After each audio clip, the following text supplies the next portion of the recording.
Welcome to Familypreneur, the podcast for parent entrepreneurs raising kidpreneurs. It's time for your weekly dose of inspiration and actionable tips to build your business and find better balance, all while strengthening your family. And now we'd like to introduce your host. She's my mom and thebomb.com, Meg Brunson. Hey there, thanks for joining me on another episode of the Familypreneur podcast. Today's guest is a pediatric nurse turned stay-at-home mom who's always had a love for reading and writing, and she finally decided to pursue it full-time while also getting the opportunity to stay home with her kiddos like she always dreamed. She's now a blogger, podcaster, freelance writer, and podcast manager. Today, I'm excited to introduce you to Bethany Adkins. Hello, thank you so much for being with me today. I'm so happy to be here. Thank you for having me. Oh, I'm excited. So I want to hop right in. I want to learn about your journey and how that may be different from the journey you thought you were going to kind of leap out at in life. Oh boy. Yes. Okay. You want me to just start? Go for it. Okay. So the journey that I'm on right now is so different than I ever imagined it would ever be. And it's in the best way possible. But the biggest thing that I usually talk on is exactly that. You know, a lot of times in life, we are told to culture gives us these boxes to check off. Go to high school, graduate, go to college, get a degree, get married, buy a house. And it's not even that that's a bad thing or that it's just like what our beliefs are here. So that's what I thought my life would look like. I thought that I would go to school, get a degree, and I started doing all these things. I became a pediatric nurse and I started working, got married, bought a house, had 2 kids, and I was miserable. And I mean, I had a great life and I don't mean to complain, but I just felt unsettled. Like, this is not what I was created to do. And it felt like I was like, I've checked off all these boxes. I've done everything everybody's ever told me to do. And something's not right. So talked to my husband for a while about wanting to be home, kind of similar to your story. I just felt very pulled to be home with my kids. And not everybody's like that, and that's okay. Some moms are made to work, and that is amazing. But I felt like I was made to be home with my kids. And so eventually, after lots of tears and giving things up in our budget, I was able to be home. And then through that, I've always written, and I found more time to write while I was home with my kids. I started a blog just kind of for fun to document our journey because I quickly realized we're not really checking off the boxes that culture says. And maybe there's people that are also kind of doing what they thought was right, and they're also miserable. So that's kind of what my blog was. And initially it was called The Highlight Reel, REAL. So everybody was sharing their highlight reels on social media. And I was like, I want to share real life, like the difficult things, the crazy things. And that kind of just spiraled. Like, I started a podcast, and then I started podcast managing. I've written a book that I'm working on getting published, and never did I think that I would be doing this ever in a million years. Public speaking terrifies me. So it's hilarious that I do podcasts and podcast interviews now. But I can't even explain the peace that I feel compared to when I was a nurse and working that job. So yeah. Did you have any pushback from people, like whether it was your husband or parents or friends? Was there any pushback when you started to, make that transition from following the path that everyone expected you to follow and then following the path that you wanted to pay for yourself? That's a great question, and I love that question. I did experience pushback. Fortunately, my husband and I are super like-minded, and we're both kind of weird. Like, we are very different than normal people. We're okay with doing things that aren't the status quo. So I had support from him. But because of us both being like that, we get a lot of weird looks. We have, family members who very well intending, especially older generations, they think of a good job that you work till you retire as really good security. And it is very secure. But often when you step out and do something outside of that, it's different to them and they don't really understand it. And so for the best intentions, we did get comments like, you're not even using your degree. You're losing a stable job and benefits, and you're selling your house and moving cross country. Like, what are you doing? And so we did get pushed back. We still do sometimes. I mean, the podcasting life is it's not new, but not everybody does it. And so for those who don't fully understand it, they're like, kind of look at you like, what is it that you're doing? Why are you doing this? And so it's not, nobody was really forwardly like, you're going to fail in life. But yeah, it's giving you weird looks, weird glances, kind of sitting back and trying to figure out what you're doing. So yeah. Yeah. And I think a lot of people are going to be able to relate to that, those weird looks, and trying to explain. The other thing I feel like, and you can let me know if you have a different perspective, but right now we are, I don't even know. Like, can we say we're in the middle, the beginning, the second wave of COVID? I don't really know. We are recording this. What month is this? It's July, right? I know. July? March. So it's July. So we're still in the middle of this COVID crisis. And from my perspective, I feel like the entrepreneurial path has been validated, because there are a decent number of people who have those secure, in air quotes, corporate jobs, who are out of work or who experience time out of work. And I haven't met a lot of entrepreneurs who are struggling, because we've been able to like pivot and dig our way out, and the entrepreneurial network is still going strong. So again, I'm not saying that people who work a 9 to 5 are bad, like you mentioned. No, not at all. We need people to do all the things. We need plumbers. We need, we need people to do all the things. But I think that there's a newfound feeling of security in entrepreneurship. Yes. Okay. I completely agree with you. I have a friend who is also a blogger. I actually edit her podcast, and she, something she said a long time ago when I was interviewing her for our podcast is, your 9 to 5 job is a false sense of security. And I know that can sound rough. I know that people who have 9 to 5 jobs are rolling their eyes right now. But if you really think about it, think about all the people that lost their jobs because their jobs are in the hands of somebody else. Somebody else can click their fingers and they can lose it. And their entrepreneurship is hard. It comes with lots of failures, with some good success too. But it's, at the end of the day, it's in your hands. With coronavirus, nothing that I'm doing has slowed down. In fact, it's increased. And it's given me the opportunity with these slow days to say, I'm going to keep pushing, and everything that happens, all the effort is in my hands. Nobody is telling me you have to stay home. And I mean, yes, I had to stay home, but you can't work. I could work in my basement, in my bedroom, and the fate of my business was completely up to me. Nobody could take that away from me. And so absolutely, there are people who are made and designed to work 9 to 5 jobs, and we do need those people. But that's something I love about entrepreneurship. I think entrepreneurs have that mindset that I'm willing to take the responsibility and work hard, because I know that at the end of the day, my fate and my family's fate is in my hands, and I can do whatever it takes. And it's not just coronavirus. Like, that's the thing. Like, this was a great example because it's widespread. But there was, not too long ago, my mom lost her job because the company she works for outsourced. Like, they took her department, and instead of having it in-house, they were going to like outsource it like to an overseas department. Now, I don't know too much about the nitty-gritties, but that was out of her control. It wasn't because she was a bad employee. It wasn't because she didn't meet her metrics. It wasn't like, there was nothing she could do. It was the company's decision to just let go of an entire department of people. So there's lots of reasons.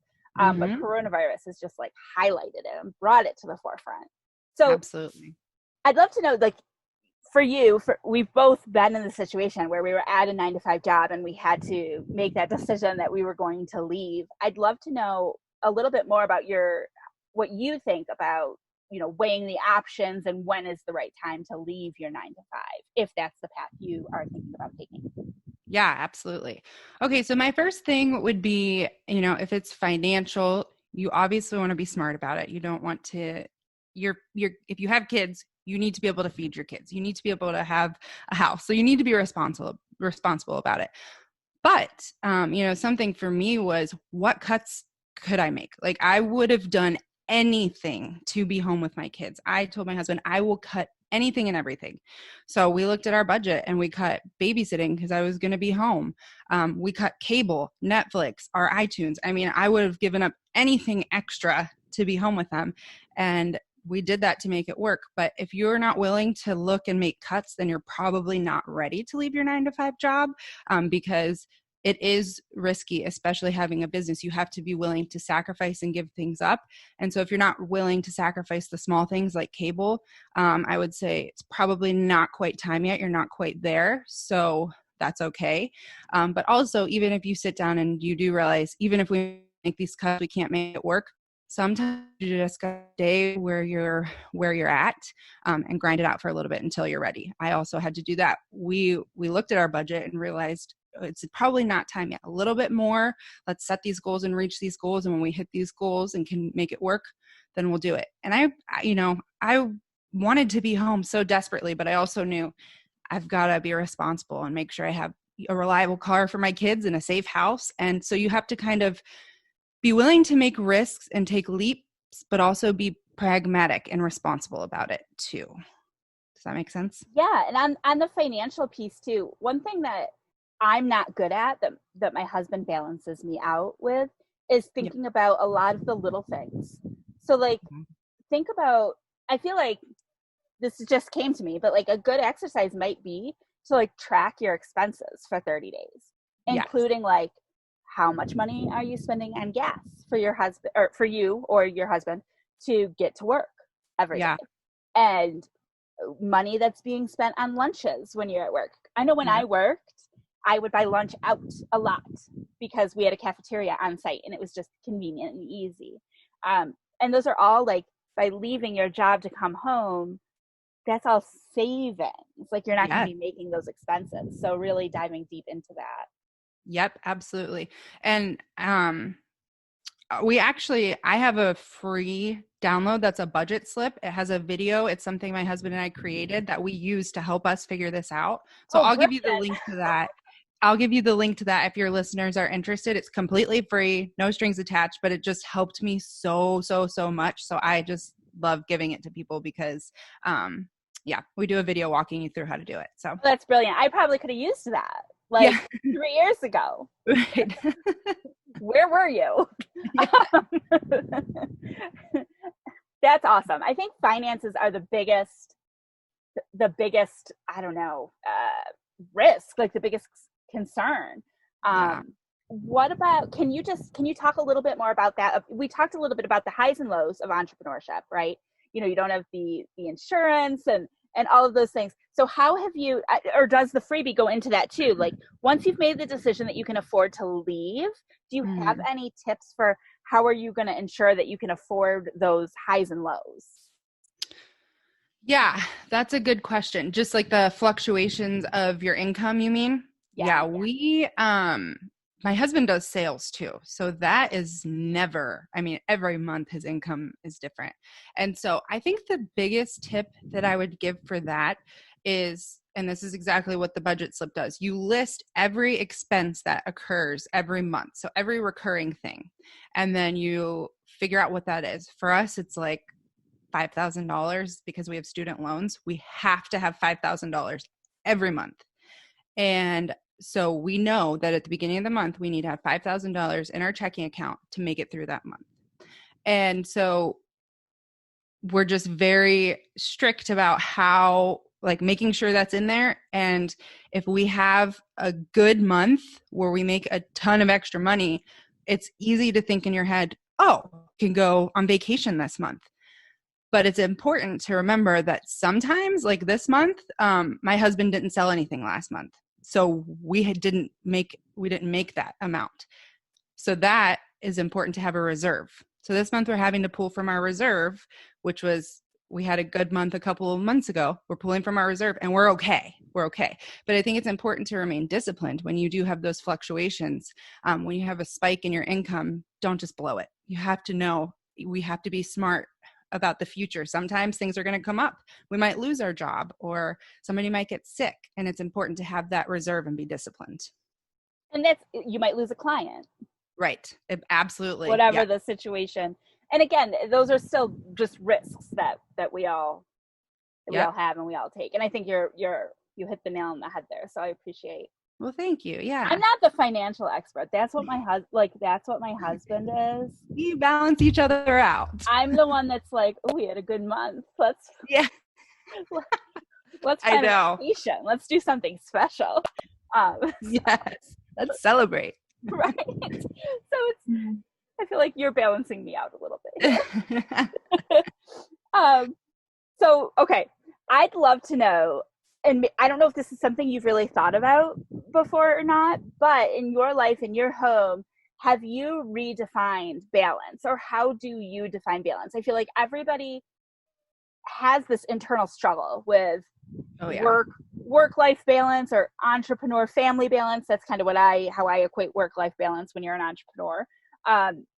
How do you define balance, and how do you know when it's achieved or when something's off? Yeah, I love this. You have so many good questions. I just love this. Okay, so yeah, I have really shifted my thinking. I am a very task-oriented person. I love my planners. I love to be very organized on my calendar and make sure this, and this, and my kids are perfect and everything. The reality is that's not real. That's not real life. So that mindset is, I'm not saying it's impossible, but it's hard to achieve. And when you have these expectations that every day everything is going to go perfect, you're setting yourself up for failure. And I have to remind myself of this over and over and over again, because balance is not what you see on social media. There are moms, and I'll try to say this without offending people, but this is what I'm really passionate about. You go on Instagram, and if you are following people that when you get off Instagram, you're feeling bad about yourself, first of all, unfollow those people, even if they have the best of intentions. It's not healthy.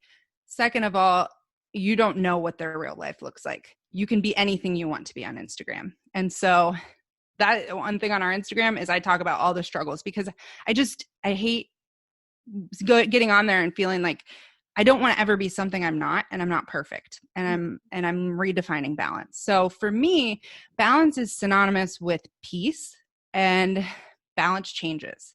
So especially as a working from home, trying to run a business mom, there are some weeks where my business needs me more than my kids. And on those weeks, I have to be okay with focusing on my business and knowing that my kids are okay being at their Mimi's house. And I'm not going to feel guilty about that. And then there are other weeks when my kids miss me, and I know that I can set my business aside to give them attention. And it's okay. Nobody's going to die, but my kids need me. And so balance is a give and take. You see those, I don't even know what the proper term is, but those scales and the balancing of the scales. And that's not what life is like. Sometimes you got to be over here to balance it out. And sometimes this is work and these are your kids, and you have to level it out by hopping back and forth. And so for me, that is more like balance. And I can tell this week I worked a lot on my business. If I were home, I wouldn't have felt that peace, because I knew I had a lot of stuff I had to do. But since I was working, I knew that I was kind of pushing through. And this weekend and next week, I can spend more time with my kids. That's what balance is like for me. And I think the last thing I want to say about it is give yourself grace. We are not perfect, and there are going to be days that we fall short, and that's okay. We're humans. We're imperfect.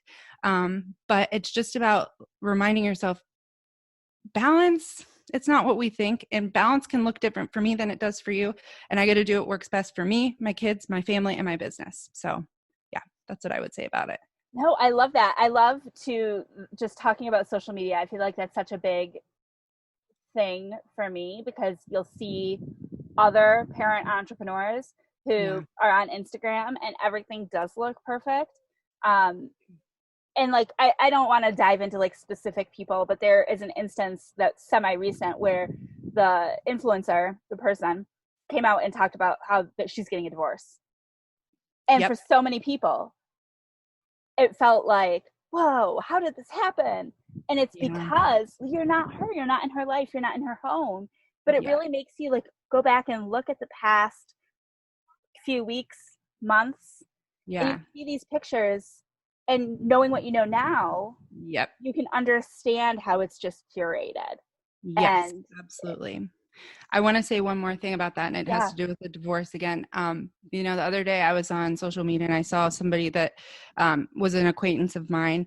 And right now, my husband and I, we used to live in a 3,500 square foot home in Southern California. We're trying to get out of debt right now. So we live in a 2-bedroom apartment with our kids. We drive not the nicest cars. And I know that eventually I appreciate it now because I know where that's going to get us. yeah, But sometimes you still have rough days. I was on social media and I saw somebody that used to be an acquaintance of mine, and they were like in their front yard and they had a beautiful home. And I was texting my sister, like, I'm so awful about myself.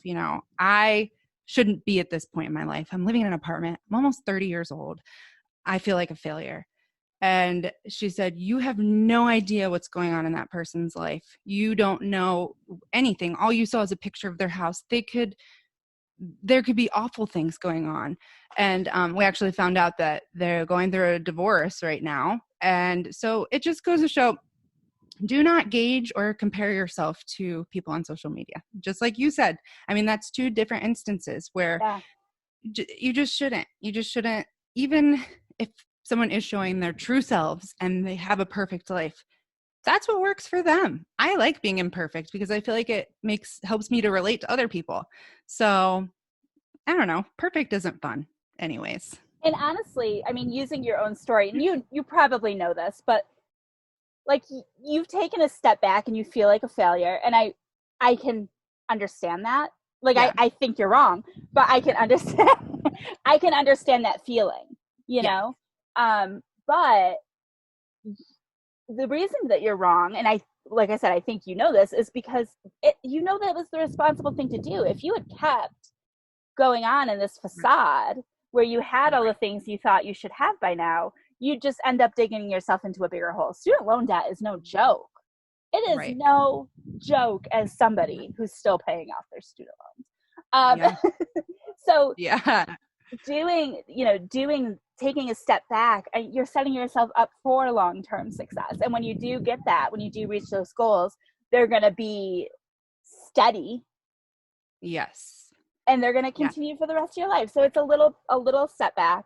And I can understand like the embarrassment or whatever, Yeah. but it's all about pride. It's tied to pride. And we all feel that. So I appreciate you sharing that. And I love how I keep thinking how it all ties back to that original blog you wrote. And the original blog talking about, oh gosh, the something real. Highlight reel, yeah. Highlight reel. Sorry. Yeah. I knew I'd get there. Yeah. So I'd like to just ask one more question before we wrap things up. So you started with the highlight reel blog, and then things have clearly pivoted. You've talked a lot about that transition. Can you but it still seems like everything's like built off of each other. So I'd love to just end with your thoughts on pivoting and failure, because you likely had to close one door to open another, close one door to open another.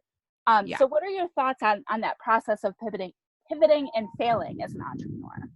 Yeah. Okay. So the first thing that I want to say is I'm super passionate about, I feel like everybody is born with a purpose. It is ingrained in us. So if you have something that is pulling at your heart that you feel like you need to pursue, I am all about just do it. Like, you don't have to be ready. And that's what I did. I started a blog.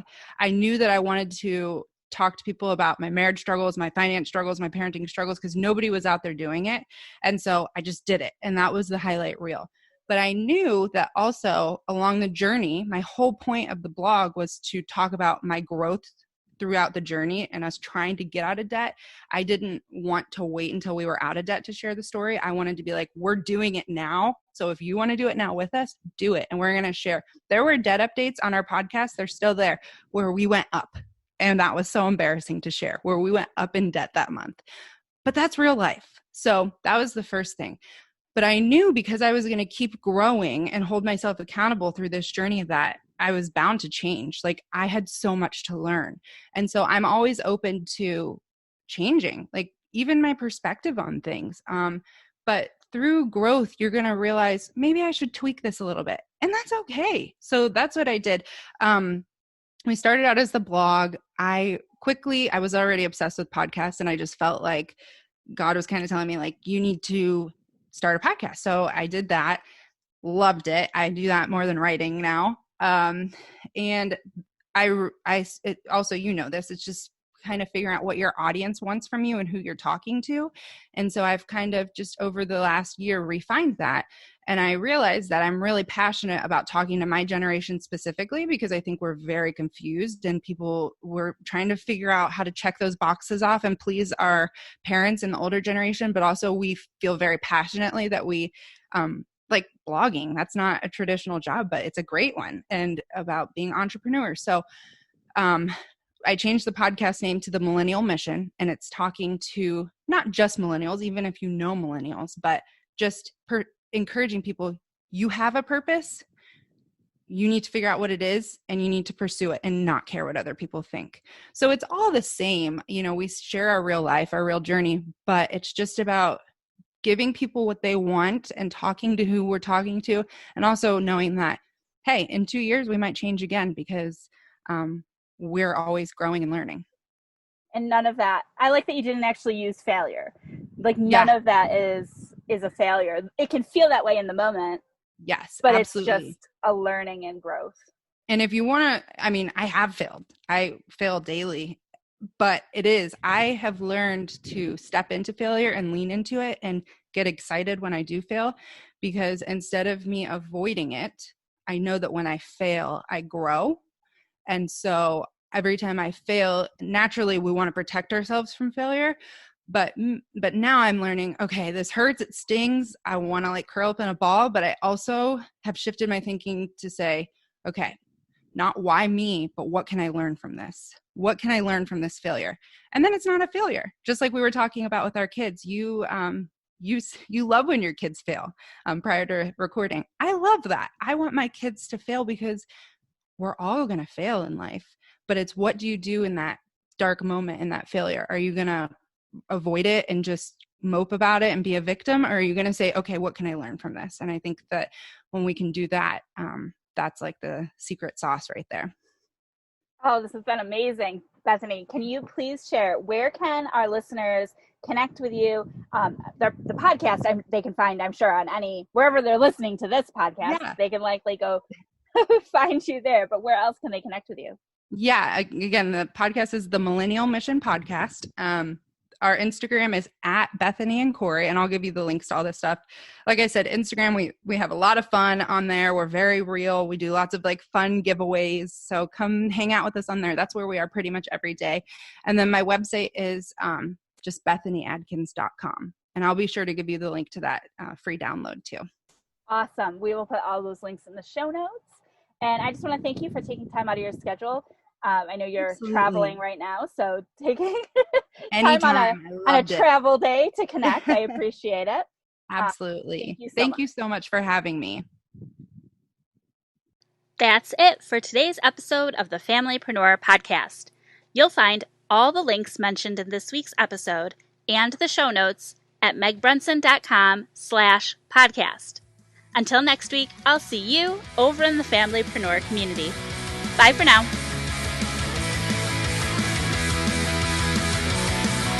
If you enjoyed this episode, leave us a review and a rating on iTunes. It only takes a moment, and let's be honest, it helps other parent entrepreneurs know how amazing this podcast really is.